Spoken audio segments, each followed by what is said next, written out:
શ્રી કૃષ્ણ બાળકો, કેમ છો બધા? મજામાં તો છો ને? હું પણ મજામાં છું. તો ચાલો આજે આપણે સરસ મજાની વાર્તા સાંભળીએ. વાર્તાનું નામ છે વામન. આપણા ભારત દેશની અંદર 10 અવતાર થયા છે. એમાંનો 5મો અવતાર એટલે વામન અવતાર. તો આજે આપણે વામન અવતારની વાર્તા સાંભળીશું. દેવ માતા અદિતિ દેવોની જ્યારે આ દુર્દશા જોઈ અને દુઃખી થઈ ગયા હતા, અને એને અદિતિએ 12 વર્ષ સુધી પ્રતિજ્ઞાપૂર્વક ભગવાનની આરાધના કરી અને વિષ્ણુ ભગવાનનું ધ્યાન ધર્યું.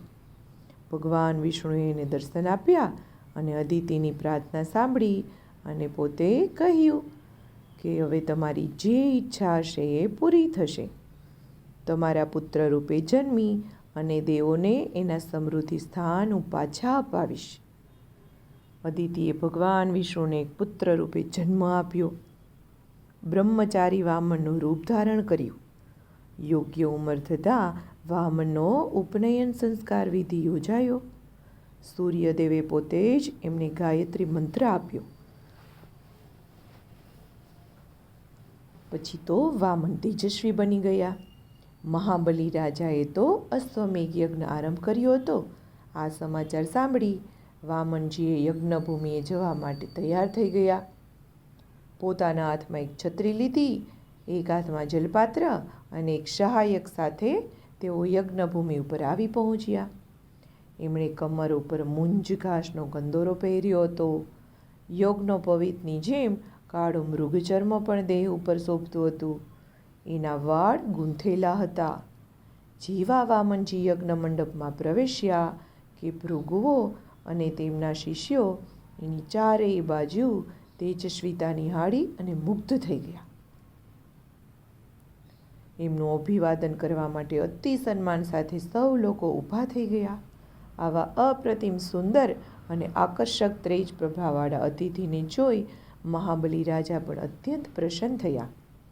સંપૂર્ણ માન સાથે એણે વામનજીનો સત્કાર કર્યો. એમણે આસન ગ્રહણ કરવા વિનંતી કરી, એના ચરણ પખાડ્યા અને એમની પૂજા પણ કરી. પછી બલિએ વામનજીને કહ્યું, અરે પવિત્ર પુરુષ, આપનું અભિવાદન કરું છું. મારા પ્રણામ સ્વીકાર કરો. મહારાજ, આપે અહીં પધારી મને પાવન કર્યો છે. મારા પૂર્વજોને મારા રાજવંશને પાવન કરી દીધો છે અને મારા યજ્ઞને પરિપૂર્ણ કર્યો છે. હું અશ્વમેઘ યજ્ઞ કરું છું અને હું ધારું છું કે આપ અહીં કોઈ મનોકામના સાથે પધાર્યા છો. આપ જે ઈચ્છશો તે આપને બધું જ અહીં યજ્ઞમાં મળી રહેશે.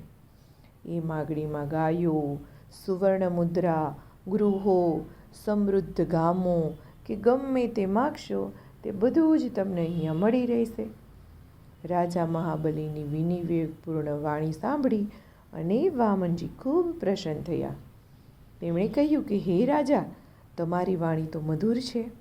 સર્વલોકના સ્વામી, સ્વભાવે ઘણા ઉદાર અને દાનવીર એવા આપની પાસેથી હું તો માત્ર 3 ડગલા ભૂમિ ઈચ્છું છું. આટલાથી તો મને ઘણો સંતોષ થશે. આટલા નાના ભૂમિ ભાગની માગણીથી રાજા મહાબલીને તો હસવું આવ્યું કે આ વામન ભગવાન આવી 3 ડગલા ભૂમિને શું કરશે. વામનની ઈચ્છા પ્રમાણે દાન આપવા એમણે પોતાનું કમંડલનું પાણી હાથમાં લીધું અને કહ્યું, આપે જે કંઈ માગ્યું તે આપને હું અર્પણ કરું છું. પણ એમના ગુરુ હતા ઋષિ શુક્રાચાર્ય. વિષ્ણુની આ યોજનાને જાણતા હતા. તેમણે મહાબલીને ચેતવીને કહ્યું, અરે રાજા, આ બટુક વામન મહાવિષ્ણુ પોતે જ લાગે છે. દેવોના કલ્યાણ માટે તેમણે અદિતિ અને કશ્યપને ત્યાં બાળક રૂપે અવતાર લીધો છે.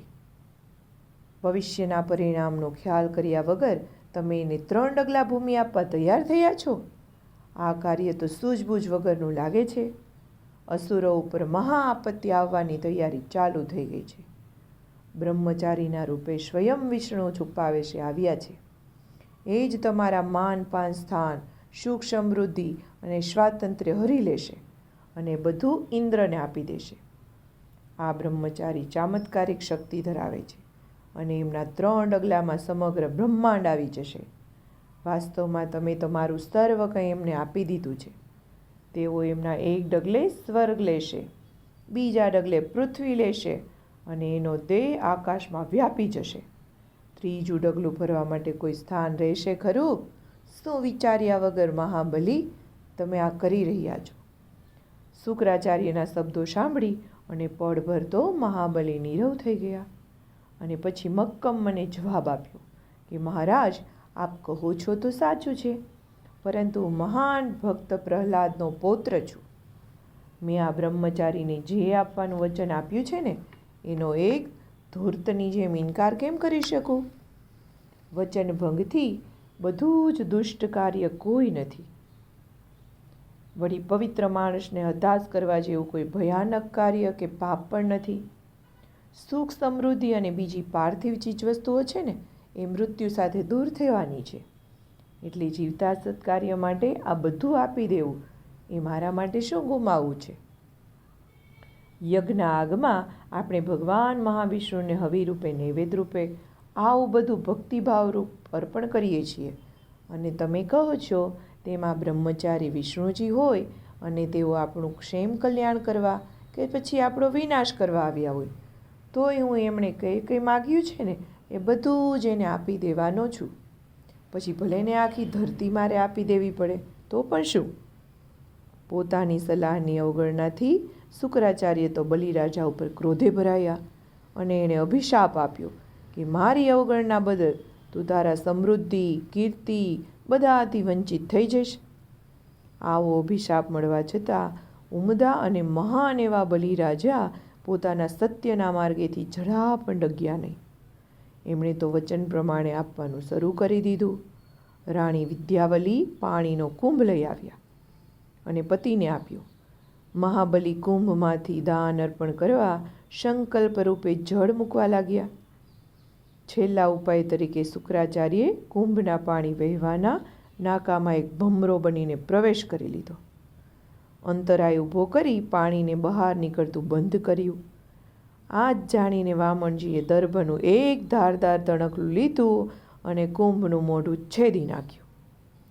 ધારદાર દર્ભે શુક્રાચાર્યની એક આંખ વીંધી નાખી. એ દિવસથી તેઓ એક આંખવાળા બની ગયા. વામનના ખોબામાં કુંભમાંથી પાણી મુક્તપણે વહેવા લાગ્યું. પછી મહાબલીએ સહર્ષ વામદેવના ચરણો પખાડ્યા કે હે મહારાજ, જો તમારો ઈરાદો મને વચનભંગ કરવાનો હોય તો મારો ઈરાદો પણ ગમે તે ભોગે આ વચન પાલન કરવાનો છે. મારા વચન વૃથા ન થાય. જૂઠા સાબિત થવું એ નરકમાં જવા કરતાં પણ વધુ ભયાનક છે. એટલે ભગવાન આપ આપનું ત્રીજું ડગલું મારા શિરે રાખી અને પ્રસન્ન થાઓ. વામને તો ત્રીજું ડગલું મહાબલીના શિરે મૂક્યું અને એને પાતાળે મોકલી દીધા. ત્યાં એકઠા મળેલા દેવોને વામને કહ્યું કે હું જેમને જેમને આશીષ આપવા ઈચ્છું છું, સૌ પ્રથમ તો તેની સર્વ સંપત્તિ હરી લઉં છું.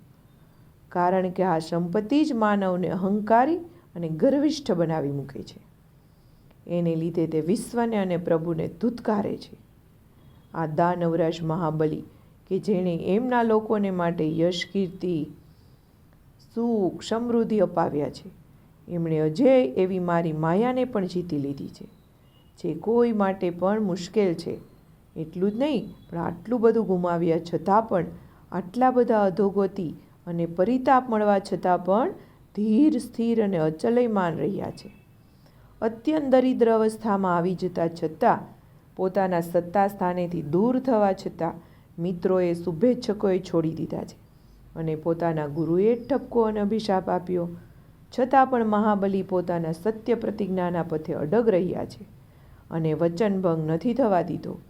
અરે, મેં ધર્મનું ખોટું સ્પષ્ટીકરણ કે મિથ્યા તર્ક આપ્યો હોત તોય પણ તેઓ પોતાના સત્યના પથેથી એક તસુ પણ ખસ્યા ન હોત. જે મારી સંપૂર્ણ શરણાગતિ સાધે છે એને જ હું સ્વર્ગથી પણ ચડિયાતા આશીષ અને આનંદ સુખ આપું છું. મારા આશીષ છે કે તેઓ મનુષ્યાવરણીના યુગમાં ઇન્દ્ર બનશે. ત્યાં સુધી તે ભલે સુખેથી સૂતલમાં રહે. આ સૂતલમાં વિશ્વકર્માના હાથે સર્જેલી ઘણી સુકૃતિઓ છે. અહીં જે વસે છે તે મારી પરમ કૃપાથી બધા આદિ વ્યાધિ, રોગ દોષ, નિર્મળતા, પ્રમાદ, જય પરાજય, નિરાશાથી દૂર રહે છે. એટલે હે મહાશાસક મહાબલી, તમને સર્વ સમૃદ્ધિ સાંપડો. તમે તમારા બધા મિત્રો, પરિવારજનો, સગા સંબંધીઓ, સેવકો આ બધા સાથે સ્વર્ગની પણ પહોંચની બહાર એવા સૂતલમાં જઈને વસો. ત્યાં તમારા પર કોઈ વિજય નહીં મેળવી શકે. અરે દેવોના રક્ષકોથી પણ તમે ત્યાં અજય બનીને રહી શકશો અને કોઈ પણ અસુર તમને પીડવાનો કોઈ જ પ્રયત્ન નહીં કરી શકે. મારા સુદર્શનથી વધ થશે. સૂતલમાં નિવાસ કરતા તમારા સૌ લોકોની રક્ષા કરવાનું હું અભય વચન આપું છું. ત્યાં હંમેશા તમે મારી ઉપસ્થિતિ અનુભવશો. સૂતલમાં દૈત્યો અને દાનવોની સાથે નિવાસ દરમિયાન કોઈ પણ આસુરી પ્રકૃતિ કે માયા તમારી સમક્ષ આવશે તે બધી આસુરી શક્તિઓ મારી સદૈવ જાગૃત સચેતન દિવ્ય શક્તિથી શક્તિહીન બની જશે.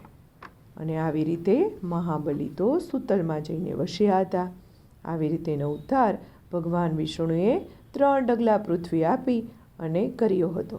તો આવા હતા અત્યંત ત્યાગી એવા મહાબલી. તો બાળકો આવજો. જય શ્રી કૃષ્ણ.